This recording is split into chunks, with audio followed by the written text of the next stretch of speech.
আজ আমরা আবার সাফল্য আর অসফলতার বিষয়ে কথা বলবো। সফল ব্যক্তি কে হয় এবং অসফল ব্যক্তি কে হয়, এই বিষয়ে আমরা আগে অনেকবার কথা বলেছি। প্রত্যেক ব্যক্তি সাফল্য লাভ করতে চান, কিন্তু প্রত্যেক ব্যক্তি সাফল্য লাভের এই কাজে সফল হতে পারেন না। এবার এটা কেন হয়, এর পেছনে কারণটা কি? কারণ হলো ভয়। সফল ব্যক্তি হলেন তিনি যিনি নিজের সিদ্ধান্ত দ্বারা এই সমস্ত সংসারকে বদলে দিয়ে থাকেন, এবং অসফল ব্যক্তি হলেন তিনি যিনি এই সংসারকে দেখে এর বিষয়ে ভেবে নিজের সিদ্ধান্ত বদলে ফেলেন। প্রয়োজন হল নিজের লক্ষ্যের বিষয়ে ভেবে দেখার, পথের বিষয়ে ভেবে দেখার। একবার যদি আপনি পথ নির্বাচন করে থাকেন, সেই পথে অগ্রসর হতে থাকুন আর তাতে অটল থাকুন। সবসময় দৃঢ় প্রতিজ্ঞ হন। আপনি যদি কোনো পথে টিকে থাকেন আর নিরন্তর পরিশ্রম করতে থাকেন, তবেই আপনার জীবনে সাফল্য আসবে। যদি কথায় কথায় লোকে কি ভাববে, লোকে কি বলবে, একথা ভেবে নিজের সিদ্ধান্ত পাল্টান, তাহলে কখনো নিজের লক্ষ্যে পৌঁছতে পারবেন না। আসুন আমার সাথে ভালোবেসে বলুন, রাধা রাধা। রামায়ণের একটা অত্যন্ত শ্রেষ্ঠ কাহিনী আছে, যেটা খুব অমূল্য শিক্ষাদান করে। দশানন যখন ধরাশায়ী হলেন এবং মৃত্যুশয্যায় শুয়েছিলেন, ওনার শেষ নিঃশ্বাস ত্যাগের সময় শ্রীরাম লক্ষ্মণকে বললেন যে, হে লক্ষ্মণ, রাবণের কাছে যাও, ওখানে যাও, ওনার থেকে কিছু জ্ঞান অর্জন করে এসো। উনি হলেন মহাজ্ঞানী, আর ওনার থেকে জ্ঞান অর্জনের এটাই শ্রেষ্ঠ সুযোগ। লক্ষ্মণ প্রথমে মানতে চাইলেন না, কিন্তু শ্রীরাম বোঝানোর পরে লক্ষ্মণ ওনার কাছে গেলেন, রাবণের মাথার কাছে গেলেন আর বললেন, দাদা বলেছেন আপনার থেকে জ্ঞান অর্জন করতে। রাবণ কিছুই বললেন না। লক্ষ্মণ বললেন, আপনি তো দেখছি খুব অহংকারী, মৃত্যুশয্যায় শুয়ে আছেন, শেষ নিঃশ্বাস ত্যাগ করতে চলেছেন, আর তাও এত অহংকার। রাবণ বললেন, নিজের দাদা রামকে ডাকো। শ্রীরাম এলেন, রাবণের পায়ের কাছে এসে দাঁড়ালেন। উনি নিজের হাত জোড় করলেন আর বললেন, হে মহাপণ্ডিত রাবণ, আপনি হলেন মহাজ্ঞানী, দয়া করে আমাদের কিছু জ্ঞান প্রদান করুন। রাবণ বিনম্র চিত্তে ওনার কথা শুনলেন, খুব বিনম্র চিত্তে ক্ষমা প্রার্থনাও করলেন, আর এই সংসার একটি অত্যন্ত শ্রেষ্ঠ জ্ঞান লাভ করল। এর দ্বারা আমরা ঠিক কি শিক্ষা লাভ করি? রাম এবং লক্ষ্মণ দুজনেই ছিলেন তেজস্বী, দুজনেই ছিলেন শ্রেষ্ঠ, ছিলেন বীর, ছিলেন বলবান। কিন্তু শ্রীরামকে মর্যাদা পুরুষোত্তম বলা হয়ে থাকে, কারণ উনি বীর ছিলেন, সাহসী ছিলেন। তার সাথে একটি অত্যন্ত গুরুত্বপূর্ণ গুণ ছিল, সেই গুণ হল বিনম্রতা। এটা খুবই শ্রেষ্ঠ একটা গুণ। যদি কেউ আপনাকে কটু কথা শোনায়, তাহলে উত্তরটা আপনি বিনম্রভাবেও দিতে পারেন। এই বিনম্রতা এমন এক আবেগ যেটা দেখে মনে হবে কোমল, কিন্তু এটা ততটাই প্রবল অস্ত্র। এমন একটা অস্ত্র যা সকলকে নিরস্ত্র করে দিতে পারে। যদি আপনি সাহসী হন এবং বিনম্র হন, তাহলে আপনি বিজয়ী হবেন। যদি আপনি জ্ঞানী হন এবং বিনম্র হন, তাহলে আপনি অবশ্যই মহাজ্ঞানী হয়ে উঠবেন। তাই নিজের মনে বিনম্রতা ধরে রাখুন আর ভালোবেসে বলুন, রাধা রাধা। কখনো আমরা কোনো হাটে যাই, কোনো বিশেষ বস্তু কেনার থাকে, ওখানে যাই, গিয়ে অন্য কারোর কথা শুনে অন্য কোনো বস্তু কিনে নিয়ে আসি, অদরকারি জিনিস কিনে ফেলি। তারপর ভাবি যে আমরা এরকম কেন করলাম, এটা আমরা ভুল করলাম, আমার এটা করা উচিত হয়নি, আদি ইত্যাদি। মানুষ যখন জীবনে এমনই সিদ্ধান্ত নিয়ে বসে, এমন নির্বাচন করে, তখন সেই সিদ্ধান্ত নিশ্চিত রূপে তার ভবিষ্যতের জন্য অত্যন্ত গুরুত্বপূর্ণ হয়।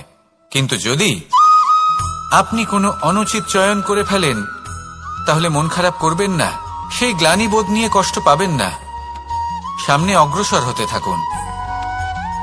কারণ এই অনুচিত নির্বাচন আপনাকে উচিতভাবে জীবনযাপনের পথ দেখাতে পারে।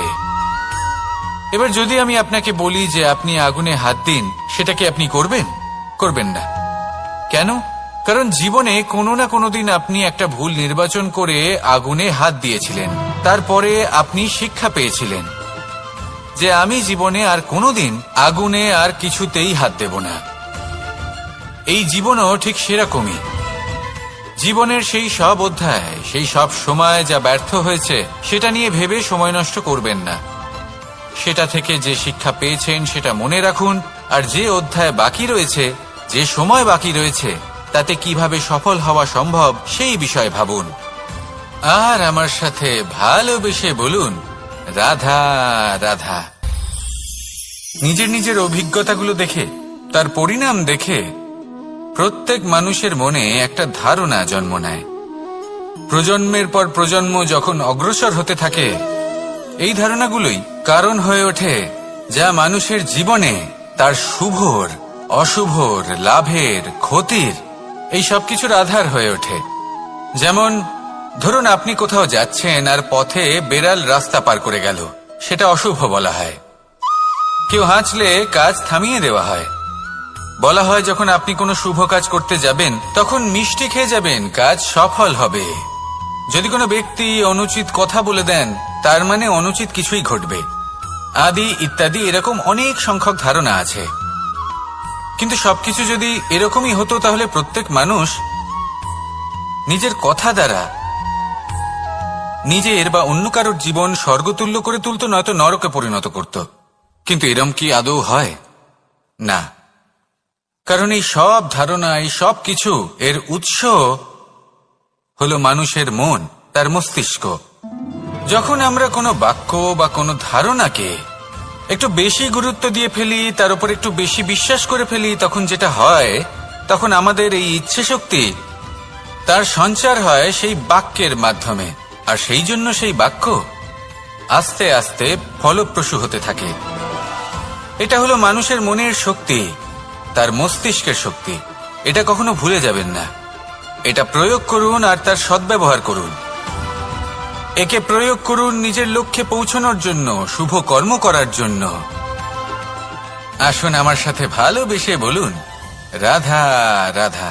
সবাই বলেন যে জীবনে কাদের সঙ্গ লাভ করছি সেটা খুব গুরুত্বপূর্ণ।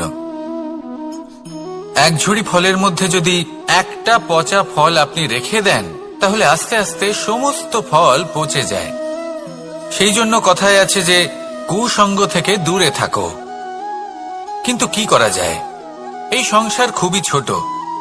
যেখানে আমরা কাজ করি, যেখানে আমরা থাকি, যে পথে আমরা আসা যাওয়া করে থাকি, যে পথে আমরা ভ্রমণ করি, সেখানে এমন অনেক সংখ্যক ব্যক্তি থাকেন যাকে দেখে আমরা মনে করি যে এদের থেকে দূরে থাকতে হবে। তখন আমরা কি করতে পারি? তাদের কি আমরা পরিত্যাগ করব?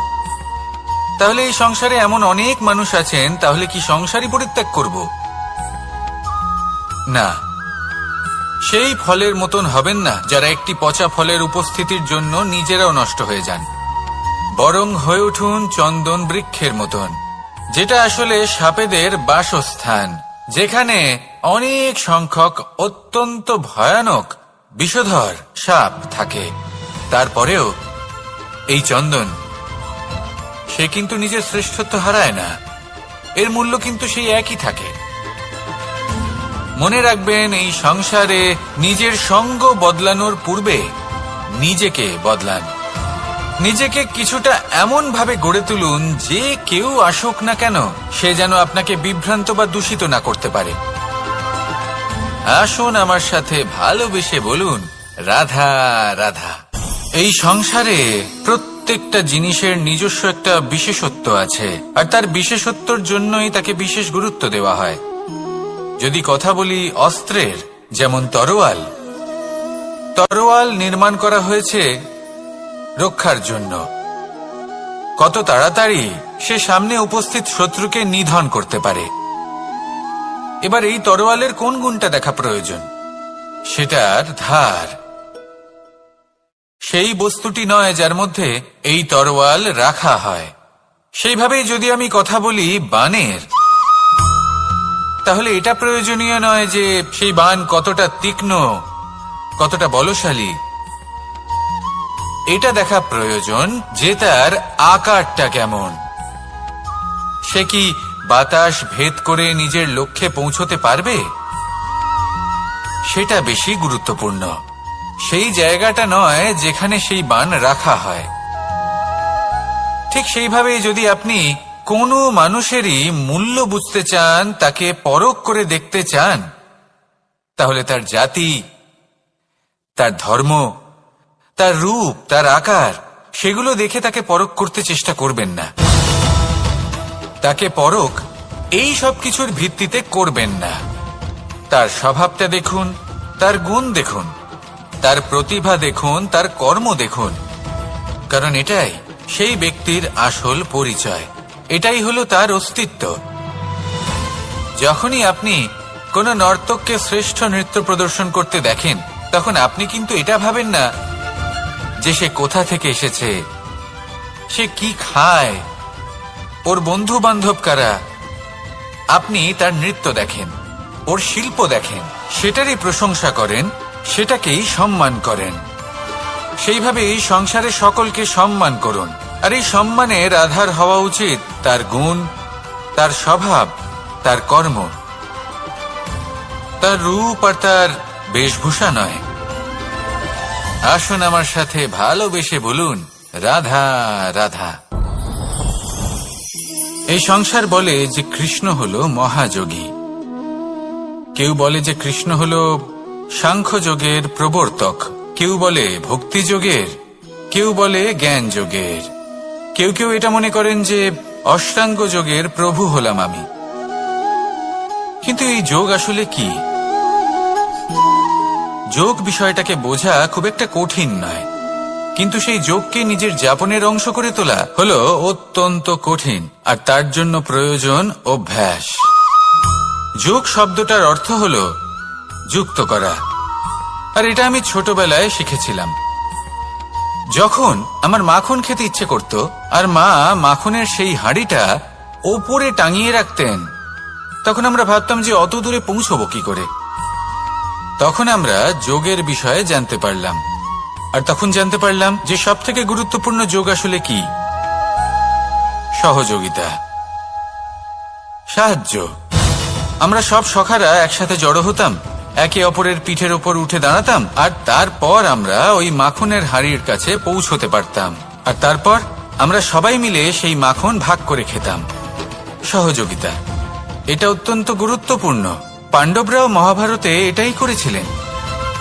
ওনাদের সাথেও কেউ ছিল না, একে অপরকে সাহায্য করে ওনারা অনেক বীরদের একত্রিত করেছিলেন। তারপর অবশেষে মহাভারতের এই মহাযুদ্ধে ওনারা জয়লাভ করেছিলেন। রামায়ণে রাম এবং লক্ষ্মণের সাথে কেউ ছিল না। সহযোগিতার মাধ্যমে ওনারা ভাল্লুক আর বানর সেনাকে একত্রিত করেছিলেন, আর এই সংসারের সব থেকে প্রবল রাক্ষস রাবণকে বধ করেছিলেন।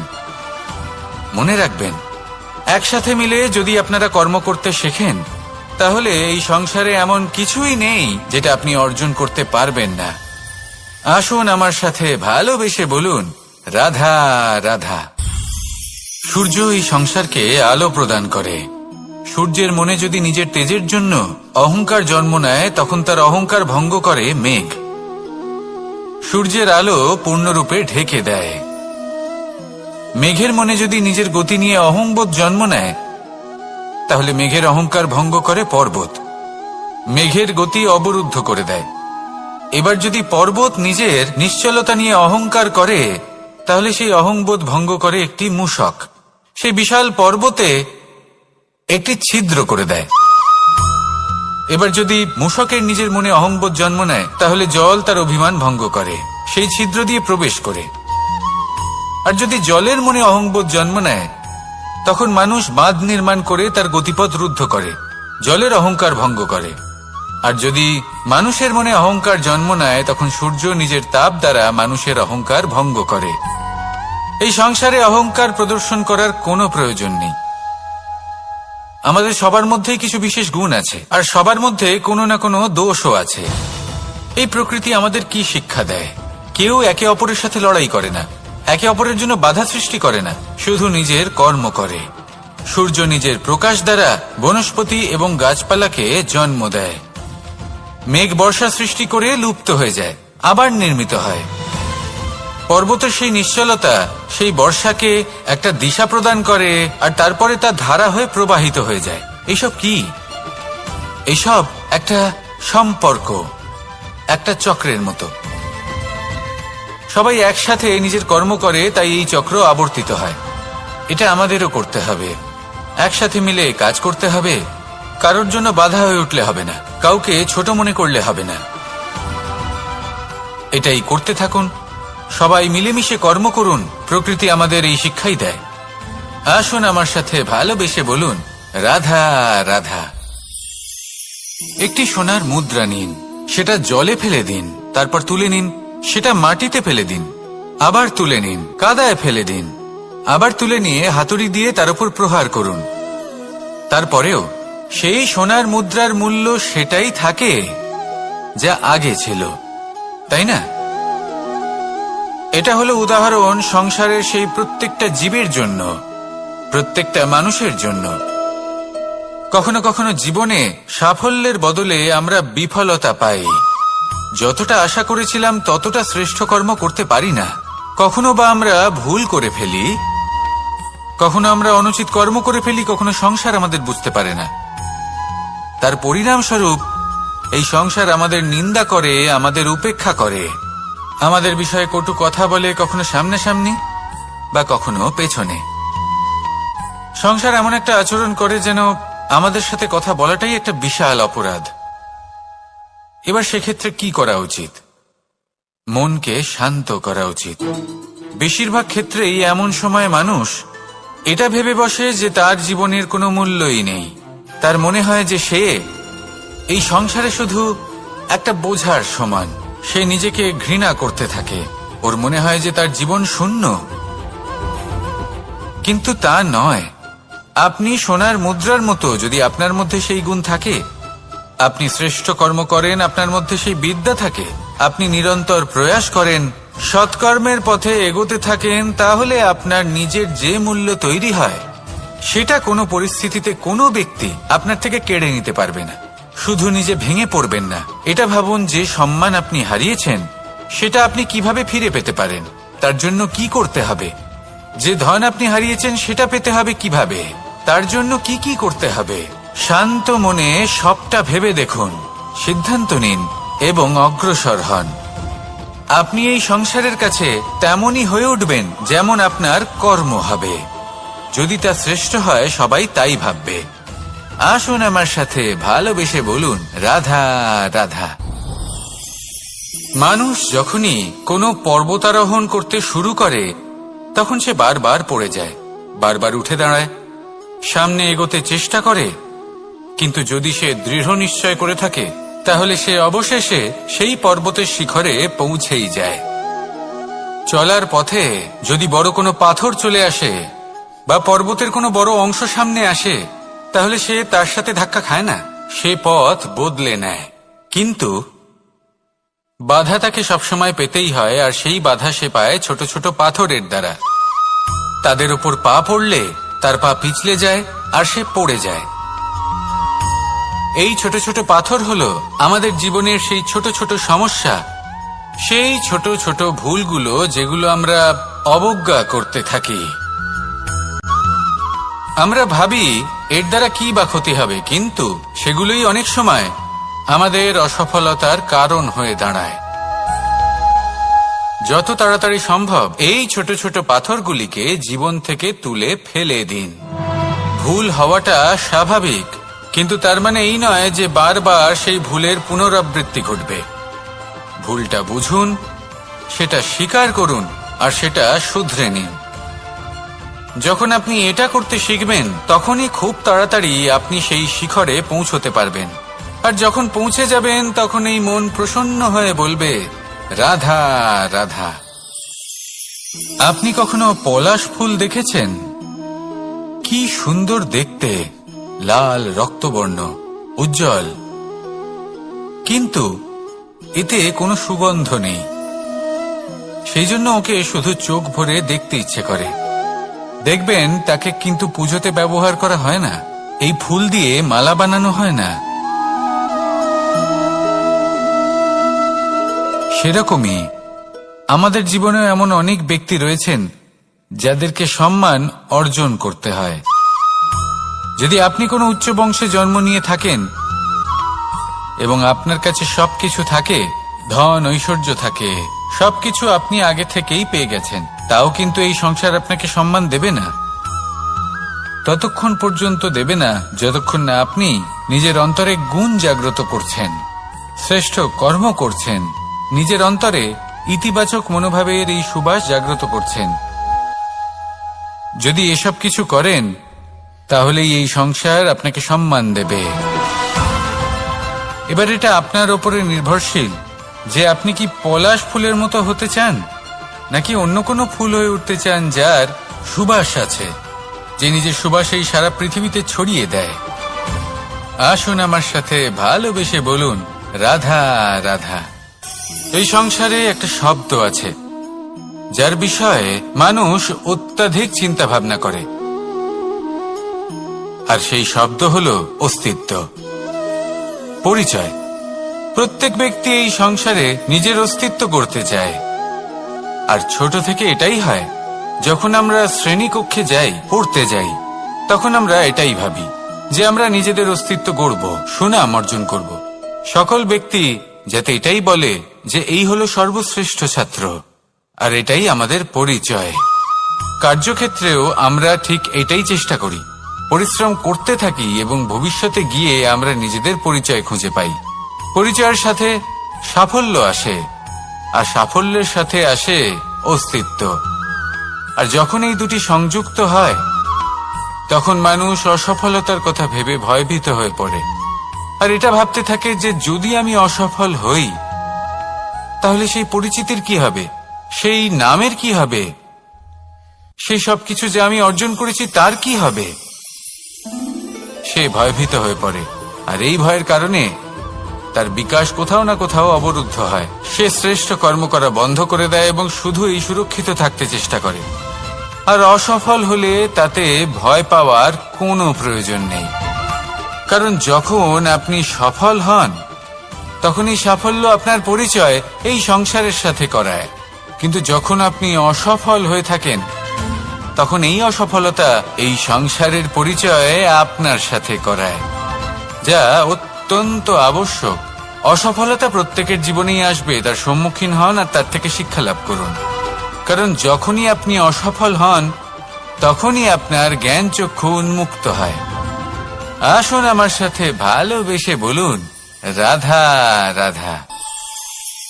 আমরা সকলে সামাজিক জীব। মানুষের সাথে দেখা সাক্ষাৎ করা এটা চিরকালই চলতে থাকে। আমরা কখনো কাউকে উপহার দিই, আবার কখনো কেউ আমাদের উপহার দেয়।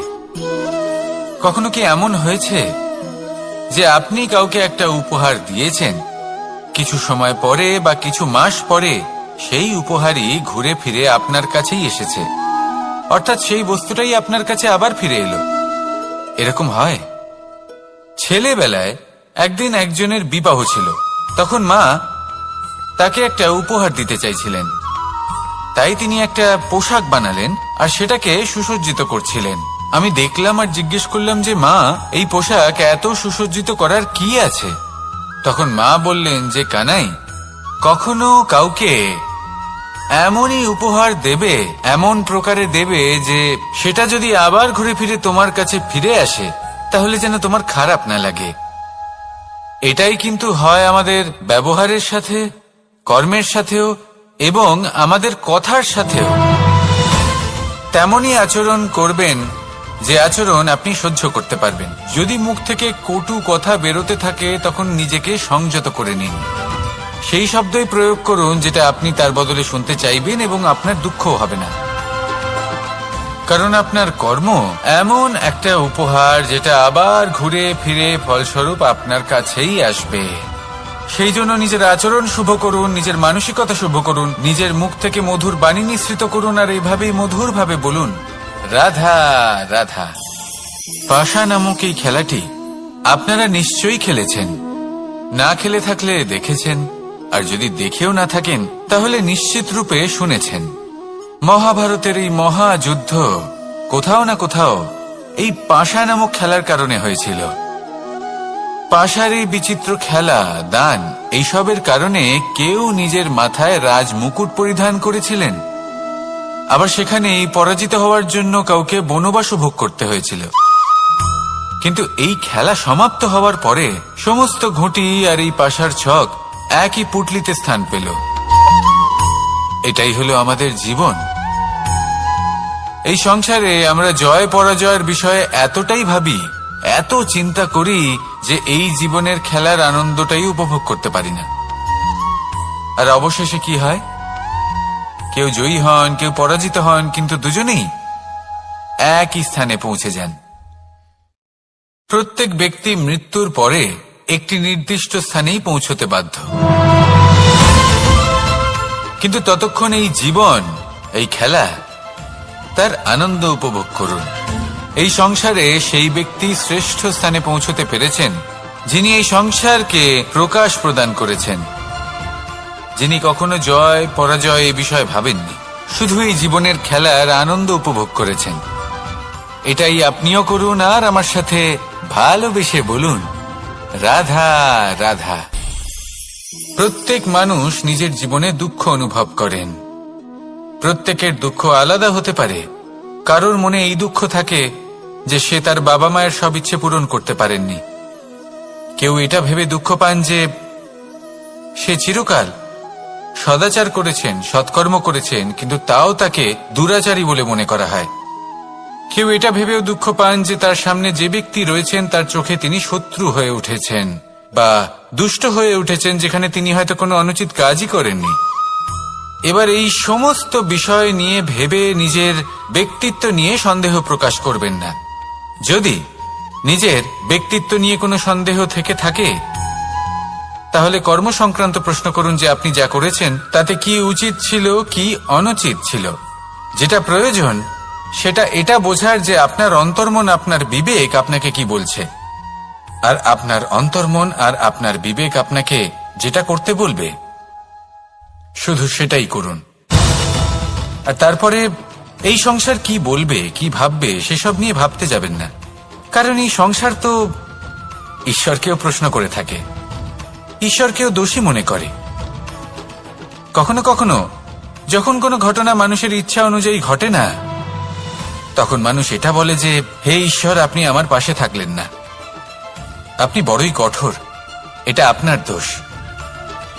যেখানে বেশিরভাগ সময় হয়তো সে নিজেই নিজের কর্মফল ভোগ করছে। আর কখনো কখনো ঈশ্বর হয়তো তার জন্য আরো ভালো কোনো পরিকল্পনা করে রেখেছেন, কিন্তু মানুষ সেটা বুঝতে পারে না। তাই দিনের শেষে যেটা প্রয়োজন সেটা হলো নিজের মনের কথা বুঝতে হবে। আপনার বিবেক কি বলছে শুধু সেটাই করুন আর সামনে এগোতে থাকুন। আমার সাথে ভালোবেসে বলুন, রাধা রাধা। এই সংসারের অন্তের, এর বিনাশের প্রারম্ভ কিভাবে হয়? কোন যোগের মাধ্যমে, কোন ভয়ানক অসুরের আগমনে, নাকি প্রকৃতির রাগের কারণে? না, এই সংসারের বিনাশের প্রারম্ভ হয় আমি থেকে। এই আমি, এই তুমি, এটা আমি করেছি, ওটা তুমি করেছো, এটা আমার, ওটা তোমার, আদি ইত্যাদি। এই ভাব যখন মনে বাসা বেঁধে নেয়, সর্বপ্রথম ঘর ভাগ হয়, তারপর বসতি, তারপর প্রাণ, আর তারপর দেশ, আর সবার শেষে সমস্ত সংসার ভাগ হয়ে যায়। আর এই ভাগ হয়ে যাওয়া শেষে মনোমালিন্যে পরিণত হয়। এখন এমত অবস্থায় কি করা যেতে পারে? কিভাবে বাঁচা যায় এই পরিস্থিতির থেকে? কিভাবে দূরে থাকা যায় এই বিনাশের থেকে? উত্তর সেই একটাই, করুণা। একে অপরের দরকারগুলি বুঝুন, একে অপরের সমস্যাগুলি বুঝুন, একে অপরের দুঃখের সাথী হয়ে দাঁড়ান, একে অপরের সুখের ভাগীদার হন। আর শেষে যখন এই আমি আমরাতে পরিণত হবে, তখন এই বিনাশ নিজে থেকেই দূরে চলে যাবে। তাহলে আমরাতে বিশ্বাস করতে শিখুন আর আমার সাথে ভালোবেসে বলুন, রাধা রাধা। এই মুদ্রা, এবারে ভাবুন, এটাই আমাদের জীবন, জীবনের সুখ আর দুঃখ। এই মুদ্রার, এই জীবনের দুটি দিক। কিন্তু যখনই আমরা ঈশ্বরের কাছে প্রার্থনা করি তখনই আমরা সুখ চাই, আর সেই সুখ আসেও। আর যখনই সেই সুখ আসে তখন ব্যক্তি সর্বপ্রথম তাকে ভুলে যায় যে দুঃখের সময় ওনার সাথে ছিলেন। আর এমত অবস্থায় উনি সাহায্য করেন না, উনি করেন উপকার। আর এই উপকারের বদলে মানুষের থেকে উনি নিজের জন্য শ্রদ্ধা চান। আর সেই শ্রদ্ধা, সেই চাহিদার কারণে উনি নিজেকে অন্যদের থেকে শ্রেষ্ঠ, অন্যদের থেকে ভিন্ন মনে করতে বিবশ হয়ে যান। আর আলাদা হবার কারণে তার মধ্যে জেগে ওঠে অহংকার, আর সেটাই হয় তার পতনের কারণ। এবার এতে কি করা যেতে পারে? কি চাওয়া যেতে পারে ঈশ্বরের কাছে? এই প্রশ্ন অবশ্যই মনে আসে। ঈশ্বরের কাছে চান সুখ, শুধুমাত্র ততটাই যাতে অহংকার না আসে, আর দুঃখ ততটাই যাতে শ্রদ্ধা না চলে যায়। রাধা রাধা। এই সংসারে এমন কিছুই নেই যে সব সময় একই থাকবে। যা কিছু নির্মাণ হয়েছে তা একদিন অবশ্যই ভেঙে পড়বে, কিন্তু এই ভেঙে যাওয়ার বিশ্লেষণ আপনি কিভাবে করবেন তা আপনার উপরে নির্ভর করছে। ওই আকাশের দিকে তাকান, ওই মেঘ, ওটাও ভেঙে পড়ে, কিন্তু নিজে ভেঙে পড়ার সাথে বর্ষাকে তৈরি করে যায়। মাটির ডেলা অবশ্যই ভেঙে পড়ে, কিন্তু ব্যবহারযোগ্য মাটির রূপ নিয়ে। এই ধরিত্রীর বুকে কোনো এক বীজ যখন ভেঙে পড়ে তখন ধরিত্রীর উপর এক বিশাল আকারের বৃক্ষ নির্মাণ করে। যদি জীবনে কিছু ভেঙে পড়ে তাহলে নিরাশ হয়ে পড়বেন না, নিজের সাহস হারাবেন না, ধনাত্মক দৃষ্টিভঙ্গি দিয়ে দেখতে চেষ্টা করুন। মনে করুন নিয়তি নিশ্চয়ই আপনার জন্য আরো ভালো কিছু ভেবে রেখেছে, যা ভবিষ্যতে আপনার প্রতীক্ষা করছে। ধনাত্মক চিন্তা ভাবনা করতে থাকুন, তারপর দেখবেন শ্রেষ্ঠ রচনা নিজেই তৈরি হবে। রাধা রাধা।